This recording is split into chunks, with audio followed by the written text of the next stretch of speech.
Du Québec a décidé samedi de mettre fin aux recherches pour retrouver Maïté Vien, disparue depuis 2 semaines dans le torrent de la rivière Jean-Larose à Beaupré. Cette décision a été prise par mesure de sécurité, mais sans vraiment expliquer pourquoi exactement. Mon collègue Antonin Valiquette est avec moi en studio. Bonjour Antonin. Bonjour Hélène. Alors vous avez rejoint le scaphandrier Mario Desraspe qui participe bénévolement aux recherches et ce, avec une farouche détermination et il ne s'explique tout simplement pas la décision de la SQ. Il faut dire qu'on a également tenté de rejoindre, on l'a rejoint, la SQ, ce matin.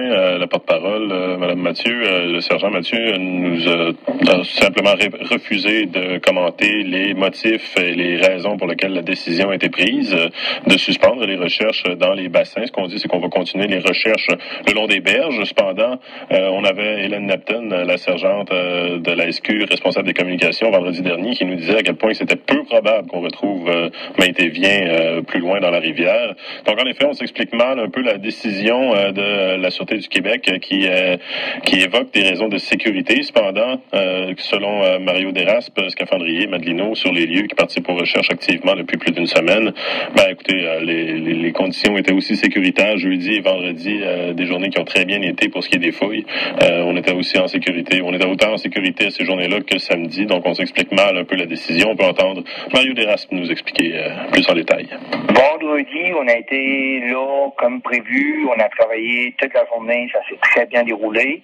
Puis samedi, ils nous ont dit que samedi matin, qu'on se donnait rendez-vous encore à la même place pour 7 heures le matin. On est arrivé là à 7h, 6h30.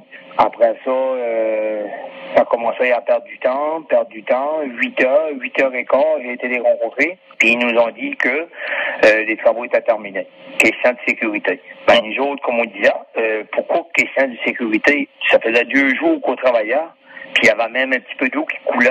C'était vraiment pas dangereux. Puis là, le samedi matin, quand on est rentré sur les lieux, il n'y avait plus rien qui coulait. La fosse était vraiment sec. Puis non, il a dit que c'était plus sécuritaire. On était des pères de famille, puis il n'y avait pas que ça longe. OK, il n'y avait peur que ça lâche. C'est quoi? Il n'y avait peur que le barrage en amont de la rivière cède puis qu'il y ait un torrent qui déferle, quoi? C'est ça. Puis nous autres, on a dit, OK, si vous avez peur qu'il y ait 30 personnes qui arrivent à un accident, on va juste y aller 2 personnes avec les gars de squat pour la sécurité, pour assurer la sécurité avec des armements. Puis non, il n'y en était pas question. On a dit, on va juste être 2. Là, si jamais il y a quelque chose, on a comme 4 à 5 minutes pour sortir. Okay. Il n'y en était pas question. Il n'y avait pas de négociage du tout à faire. Il n'y avait pas de négociation. On a fermé la porte complètement, là, du côté de la, ça, c'est du côté de la Sûreté du Québec. Jusqu'à nouvel ordre. Là, c'est pour ça qu'il y a, puis à moyen, ça donne rien. En tout cas, nous autres, de notre côté, ça donne rien d'essayer de passer à travers pour pouvoir y aller, là, parce que nous arrêtons pareil, avoir au moins 3-4 polices, là, pour barrer le barrage. Ça, c'est du côté de la Sûreté du Québec qu'on vous a dit ça, ou du côté de la CEPAC, ou? Non, côté de la CSQ. OK. Du côté de la CEPAC, eux autres, qu'est-ce qu'ils disaient?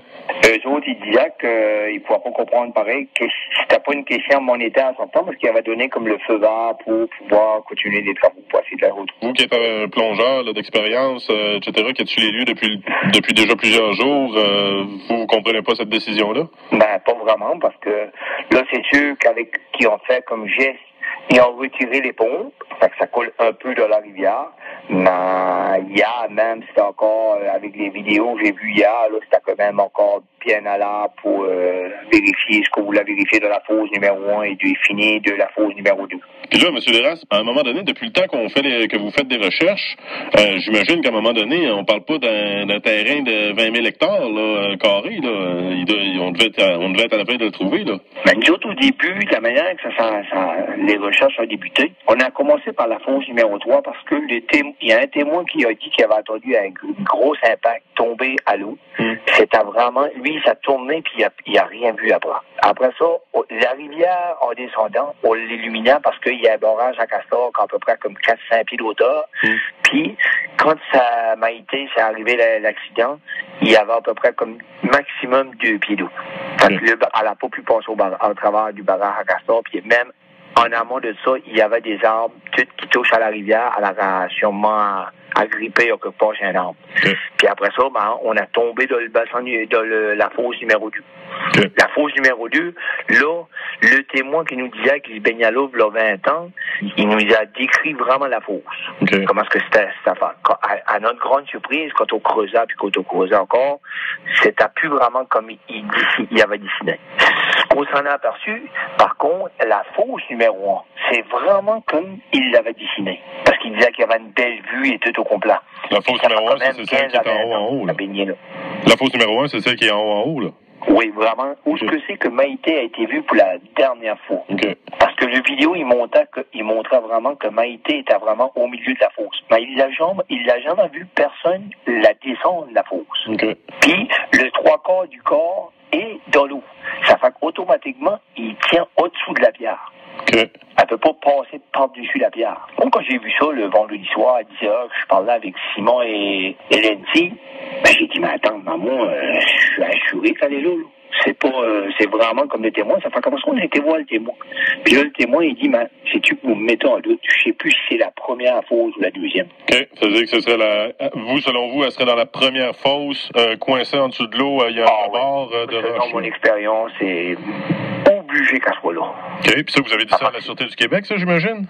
Ben, on l'a dit à la Sûreté. C'est pour ça qu'on voulait en voir. On a dit quand même qu'il ne voudrait pas nous donner 2 heures pour aller vérifier encore samedi matin. On a dit, si vous voudrez, il nous donnait au moins 1 heure pour finaliser vraiment, de vérifier comme il faut, parce que selon notre expérience, à mesure qu'on avance, on ne sera plus dans la bulle, parce que on part quand même mirant. Puis la 1, de la manière que la fosse est faite, d'après moi, on s'en vaudrait au but. OK. En terminant, M. Desraspes, est-ce que ça veut dire qu'on met fin carrément aux recherches, ou bien de votre côté, qu'est-ce que vous faites là? Est-ce que nous autres, c'est sûr qu'on met fin à la recherche, on trouve ça un peu bizarre de la manière que ça va se terminer, parce que moi, si ça serait mon enfant, moi, je terminerais pas ça comme ça, certain, là. On va voir le déroulement qui va se passer, là, c'est vous ici, puis après ça, ben, on va continuer. Nous autres, c'est sûr qu'on lâchera pas, parce que je gardais en fait semaine de petits garçons qui a été porté disparu dans le plat, puis ils l'ont trouvé. Son papa disait que c'était un an, ils pouvaient faire leur deuil. Ce serait normal que les parents de Maïté Vien, Simon et Lency, soient capables de faire la même chose, là, selon vous, là. Donc, il n'y a pas question de lâcher le morceau, là. Pas du tout, du tout. Ça, c'est certain qu'on lâchera pas tout de suite. OK. Monsieur Desraspes, je vous remercie beaucoup. Merci. Bon, alors, ce qu'on comprend, c'est que la Sûreté du Québec craint un coup d'eau, là, que le barrage ne cède. C'est ça. Si le barrage cède, c'est ça, exactement. On ferme un barrage, il y a une pression qui s'exerce. Donc, si le barrage cède et que le torrent, finalement, se lâche tout d'un coup, s'il y a des gens qui sont sur le chemin, ça met à risque. C'est ça. C'est ce qu'on plaide du côté de la SQ à ce moment-là. Qu'est-ce qu'on dit du côté de la CEPAC? Est-ce qu'on va donc rouvrir les vannes? On pourrait les refermer après? Je suis en attente d'un appel pour répondre précisément à cette question-là. Merci, Antonin. Merci.